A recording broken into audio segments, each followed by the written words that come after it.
अस्सलाम वालेकुम, मैं हूं इंतखाब सूरी। आप देख रहे हैं हमारा चैनल प्रॉपर्टी अपडेट्स के नाम से। यकीनन आपको जहां बहुत सारी मालूमात प्रॉपर्टीज़ के हवाले से होती है, हम चाहते हैं कि आपकी कुछ गाइडेंस डॉक्यूमेंटेशन के हवाले से भी हो। और आज हमारी खुशकिस्मती है कि हमारे साथ फ़हीम अहमद सिद्दीकी हैं, जो हमारी टीम का हिस्सा भी हैं और बहरिया में एक अरसे से काम कर रहे हैं। जब बहरिया स्टार्ट हुआ था, कराची बहरिया, तो उस वक्त से यहाँ से मुंसलिक हैं और बहुत ही अच्छा एक नाम यहाँ रखते हैं। जैसे हमारी और भी वीडियोस इनकी मौजूद हैं।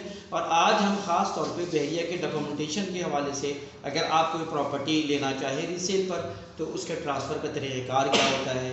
और इसी तरह जो है, अगर आप कोई प्रॉपर्टी ख़रीदना चाहें या किसी भी किस्म के डॉक्यूमेंटेशन चाहते हैं रेंट के हवाले से या ओनरशिप के हवाले से, तो आपको फ़हीम साहब से इंशाअल्लाह ताला आज अच्छी मालूमात होगी। मेरे दोस्तों, आपसे गुजारिश है कि आपने अभी तक हमारा चैनल सब्सक्राइब नहीं किया तो चैनल सब्सक्राइब करें, बेल आइकॉन पे बटन दबाएं ताकि हमारी अपडेट्स आपको बर वक्त मिलती रहा करें। हम चलते हैं फ़हीम साहब के पास। फ़हीम साहब अस्सलाम वालेकुम। जी, कैसे हैं फ़हीम साहब? ठीक हैं। तो फ़हीम भाई, आपका शुक्रिया, आपने टाइम दिया। फ़हीम भाई, आज हम चाह रहे थे कि हमारे नाज़रीन को ना कुछ आप डॉक्यूमेंटेशन के हवाले से गाइड करें ताकि उनको बार बार चक्कर लगाने से बच जाए और फिर ये भी पता चले कि जो केडी है या एमडी है या दूसरी जो जगहें हैं, वहाँ के मुकाबले में डॉक्यूमेंटेशन में क्या फ़र्क है। तो थोड़ा सा आप इस बारे में आप बताएँ। बहुत शुक्रिया इमरान भाई। माशाल्लाह वक्तन आते हैं यहाँ पे, बहुत शुक्रिया। और असल मालूमात लोगों तक पहुँच पाती हैं।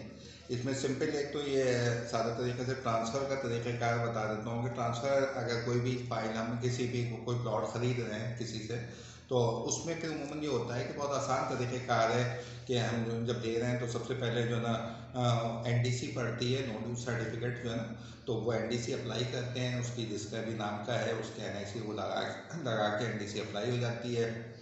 4 से 5 दिन में वो आपको एनडीसी मिल जाती है। उसमें पता होता है कि उस पर कितना सरचार्ज है, कितनी पेमेंट पेड है। इसमें परचेज होने से पहले बेहतर होता है कि एनडीसी निकालिए, नो ड्यूज सर्टिफिकेट ये निकालिए ताकि पता चले कि उससे ड्यूज तो नहीं है। जी, वो जब हमें मिल जाती है तो उसके बाद जो है ना फिर दोनों सेलर और परचेज़र दोनों मौजूद होते हैं वहाँ पे। तमाम चीज़ें, और जो परचेज़र सेलर के जो पे ऑर्डर होते हैं वो चले जाते हैं, उसी वक्त वहीं पे होंगे, दिए जाएंगे। उसके बाद उसमें जो सेलर है उसकी भी 2 तस्वीरें, 2 एनआईसी की कॉपी होंगी। जो परचेज़र है उसकी भी 2 एनआईसी की कॉपी होंगी। और ये उसके साथ जो है ना, जो परचेज़र कर रहा है तो उसकी एक नॉमिनी जो नाम डालेगा उसकी खाली एनआईसी की कॉपी होगी 10,000। वो तमाम चीज़ें अटैच हो जाता है। उसके बाद उसमें ट्रांसफ़र फॉर्म लगता है, उसमें पूरी डिटेल होती है, आपका एड्रेस, नंबर, तमाम चीज़ें। और उसी के साथ जो है ना वो एग्रीमेंट भी उसमें लगा हुआ होता है, तमाम चीज़ें।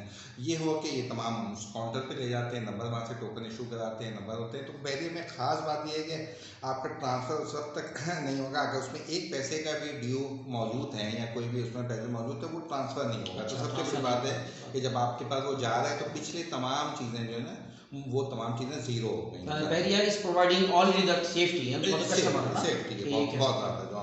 उसके बाद वो जो दोनों के थंब, साइन, सिग्नेचर, तस्वीरें वो तमाम काउंटर पे लगती हैं आसान तरीके से। उसमें परचेज़र भी मुतमईन होता है, सेलर भी मुतमईन होता है, तमाम चीज़ें। और जब ये हो जाते हैं तमाम चीज़ें तो पिछले वाले के सारे डॉक्यूमेंट्स वहीं पे काउंटर पे जमा हो जाते हैं।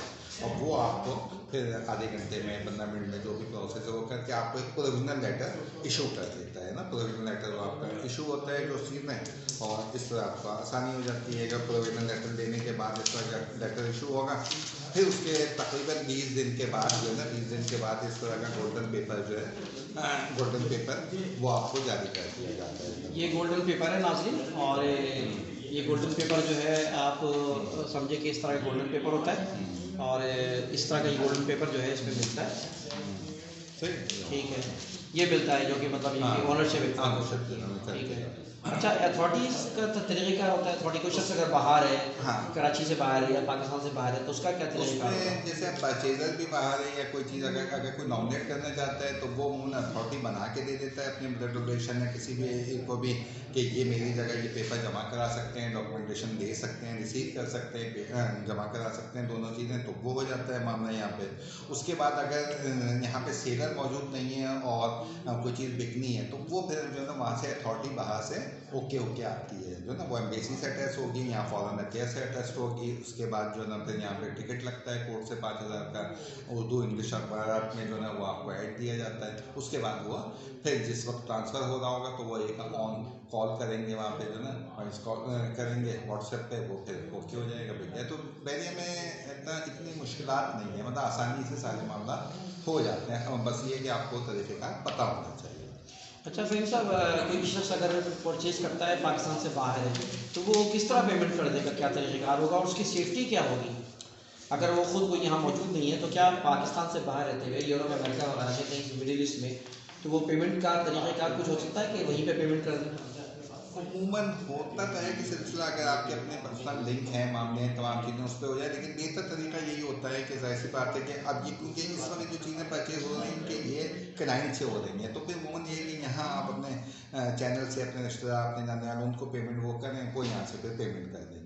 क्योंकि अभी बहरिया से जो डायरेक्ट चीज़ें जो हैं तमाम चीज़ें वो तो अभी नहीं है, क्योंकि बहरिया की तमाम चीज़ें बिक चुकी हैं ना। पहले जो, अगर थोड़ा सा इसमें और एक्सप्लेन कर दूँ कि बहरिया की जो डायरेक्ट चीज़ें थी, जब जैसे 2014 में आया था तो उसमें तरीक़ेकार ये होता था कि वो चीज़ आ गई, उसके बाद आपका अनाउंस हो गया कि आपके नाम पे है तो उसका डाउन पेमेंट चली गई जो भी टोटल कॉस्ट है। उसके बाद फिर उसकी इंस्टॉलमेंट होती है, 16 इंस्टॉलमेंट होती हैं। 16 इंस्टॉलमेंट यानी 4 साल का टाइम होता है, यानी हर 3 महीने के बाद एक इंस्टॉलमेंट होती है, यानी एक साल में 4 इंस्टॉलमेंट होती है, इस तरह 4 साल में 16 इंस्टॉलमेंट होती हैं।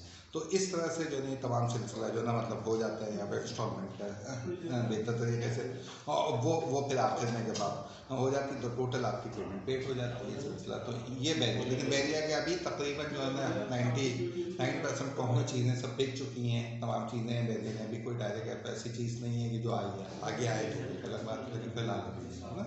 तो वो क्लाइंट से लेना पड़ता है, उसके लिए ये ट्रांसफ़र उसमें है। ट्रांसफ़र में ये है कि जब वो हो जाता है तो उसमें ट्रांसफ़र फीस भरी जाती है, हर प्लॉट की अपनी फ़ीस है, ट्रांसफ़र फीस भरेंगे, अगर कोई सरचार्ज है तो सरचार्ज की फ़ीस भरेंगे। जो उस चीज़ में ये दोनों हमें जो परचेज़र को जो है परचेज़र को सरचार्ज जो है वो देना पड़ेगा तो ना उस चीज़ में, और टैक्स देना पड़ेगा उसका, अगर फाइलर है तो उस हिसाब से, नॉन फाइलर है तो उस हिसाब से, और जो इसी तरह सेलर जो नहीं दे रहा उसका भी फाइलर नॉन फाइलर का जो टैक्स होगा जो उस चीज़ में, और सेलर को फिर ट्रांसफ़र फीस भरनी पड़ेगी, जो ट्रांसफ़र फीस और टैक्स होगा, दो चीज़ें है ना।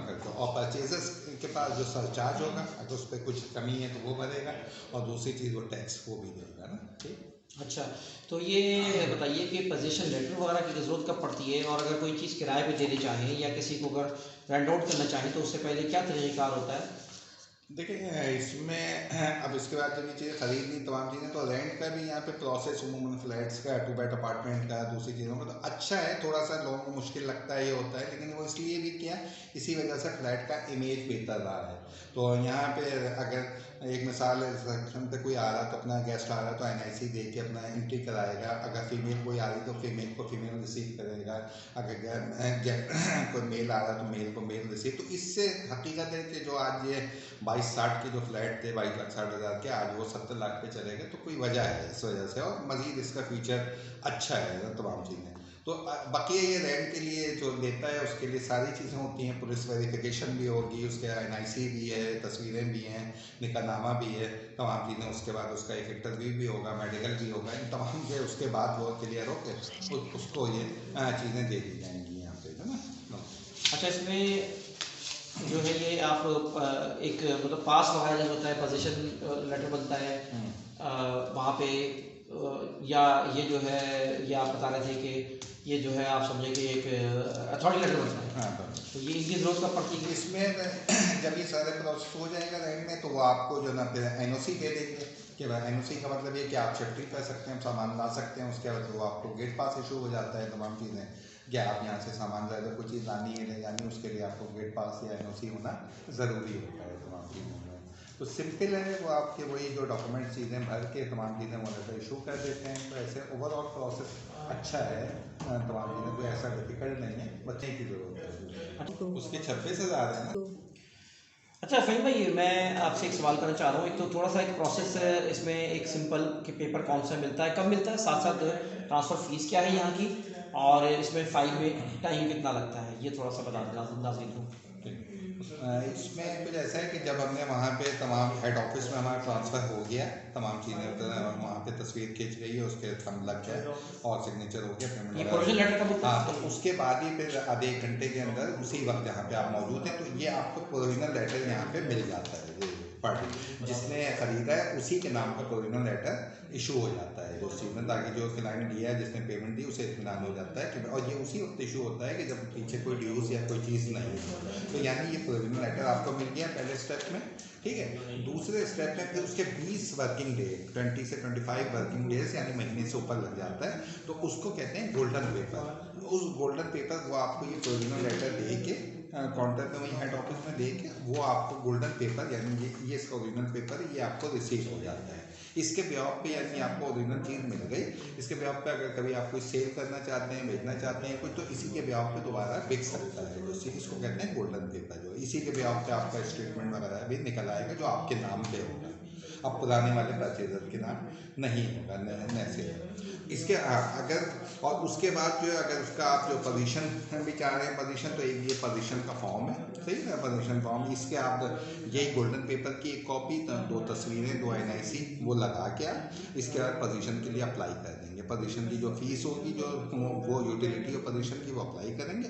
इसके बाद वो आपको 3 महीने का टाइम होता है, लेकिन उसके अंदर ही ये मिल जाता है। उसमें ही आपको उसकी की मिल जाएगी और ये पोजीशन वगैरह के तमाम चार्जेस हो के, अगर कोई उसमें एक्स्ट्रा लैंड या कोई चीज़ आ रही तो उसके अदर चार्जेस हैं वो भी जमा होंगे। जमा होने के बाद फिर आपको अलॉटमेंट पेपर मिल जाएंगे तमाम चीज़ें। तो ये इस तरह जो है ना ये भरने के बाद जो ना यहाँ पे, और ये जब हम भरते हैं तो 3 महीने के अंदर अंदर मिल जाता है, और कभी जो महीने 1.5 महीने में भी मिल जाता है। अगर एक सवाल और आता है कि अगर बहुत से लोग यहाँ पे, क्योंकि ओवरसीज और बाहर रहने वालों की तादाद एक बहुत ज़्यादा है और बैरिया में उन्होंने एक अच्छी इन्वेस्टमेंट की, वो यहाँ नहीं है, तो वो क्या करेंगे? तो उसमें सूरत में ये है कि वो अपने किसी भी दोस्त को, किसी बेटे, किसी अजीब को अथॉरिटी दे देते हैं, जो इस चीज़ में है अथॉरिटी दे देते हैं, उसके जो ना उसी का नाम NIC नंबर इस तरह सब भर के अथॉरिटी दे दें, तो उसके बिहाफ पे वो प्रॉपर्टी जो ना यहाँ पे जो सेल परचेज कर सकता है। उसके अलावा जो ना रेंट पे उसे देना हो तो वो उसी के बिहाफ पे वो रेंट पे भी दे सकता है, वो तमाम मामला का जिम्मेदार होता है यहाँ पे। ट्रांसफर फीस मुख्तलिफ है, जैसे ये ऐसे तो हर एक के अलग है, लेकिन जो 125 की है वो इस वक्त 34,000 है चीज़ में। तो इस तरह मुख्तलिफ जो फीसें हैं 250, 500 मुख्तलिफ वो शेड्यूल है, वो आप देख सकते हैं उस पर सारे। टाइम कितना लगता है प्रोसेस के बाद? ओरिजिनल फाइल है वो, हाँ, तो वो मैंने बताया तकरीबन 25 वर्किंग डेज होते हैं, 20 से 25 वर्किंग डेज जो ना ये होते हैं यहाँ पे। अच्छा, लीज के बारे में सही सब बताएं। सही लीज के बारे में लोग पूछते हैं बैरिया में लीज नहीं हो सकती है क्या? देखिए बैरिया में जो कब होगी? क्या लीज का बैंक का ये नहीं होता कि इस पर लोन वगैरह मिले, लेकिन अभी इन्होंने अपना भी बैरिया ने एक स्कॉट बैंक के नाम से बनाया है, तो उस पर कंस्ट्रक्शन वगैरह के हवाले से देते हैं। बाकी लीज का कुछ ऐसा भी है, वो जो केस चला सुप्रीम कोर्ट का मामला हुआ है तो उसमें भी 7 साल की जो उसमें जो आपस में बैरिया के उससे हुआ, तो शायद 7 साल में पेमेंट वगैरह अदा करने के बाद उसके बाद लीज देने के अहल होंगे, लीज लोगों को मिलेंगे। और जाहिर सी बात जब लीज मिल जाएगी हो जाएगा तो एक बड़ा मामला जो इसके रेटों में उसमें अपडेट होगा जो है ना। तो हम कहते हैं कि बैरिया के उस हवाले से ओवरऑल मामला जाहिर सी बात है 6 हैं, उनमें बहुत सारी जो ठीक है खराबियाँ भी पैदा हुई चीज़ें हैं, लेकिन उनको साथ साथ एक खुशाइन बात यह है कि हल किया जा रहा है ना तमाम चीज़ें जो ना यहाँ में। तो उसमें एक जैसे कहते हैं जो न मांगे अपने लिए दुनिया में शजर, ऐसे ही लोगों के नामो निशान रहते हैं जो चीज़ में। तो ठीक है, इंसान है, तमाम चीज़ें बहुत सारी चीज़ें उसमें सोल्यूशन की तरफ जा रही हैं, बहुत सारे मसाइल भी मौजूद हैं उस चीज़ में, अल्लाह ताला तमाम मामला में लेके भी पैदा किया। कंस्ट्रक्शन के हवाले से तो बहुत धक्के खाने पड़ते हैं शहर में, SBCA के और टाउन डिपार्टमेंट है, बैंक डिपार्टमेंट है, टाउन प्लानिंग है, ठीक है ना, मास्टर प्लानिंग है, और कई चीज़ें होती हैं, इंसान ख्वार होकर रह जाता है। यहाँ क्या चीज़ ऐसे यहाँ पे अगर कंस्ट्रक्शन का एक तो ये कि सबसे बड़ी खुशाइन बात ये है कि अगर आपका प्लॉट है ये नहीं तो ऐसा नहीं कि बैरिया ने बॉन्ड नहीं किया हुआ है कि लाजमी हमारे ही ठेकेदार से उससे या हमसे ही बनवाना है तमाम चीज़ें।